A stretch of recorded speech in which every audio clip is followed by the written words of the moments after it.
રાજકોટ અગ્નિકાંડનો આરોપી મનસુખ સાગઠિયા જે ફરી એક વખત જેલમાં હોવા છતાં પણ વિવાદમાં આવ્યો છે। વાત એવી છે કે રક્ષાબંધનને લઈ જેલમાં કેદીઓને રાખડી બાંધવા માટે 1500થી વધુ બહેનો આજે રાજકોટની મધ્યસ્થ જેલ પહોંચી હતી। મનસુખ સાગઠિયા પણ જેલમાં બંધ છે।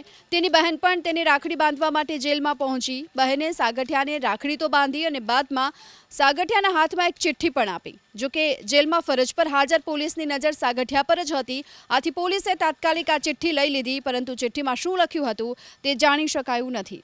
વાત એવી છે કે રક્ષાબંધનને લઈ જેલમાં કેદીઓને રાખડી બાંધવા માટે 1500થી વધુ બહેનો આજે રાજકોટની મધ્યસ્થ જેલ પહોંચી હતી।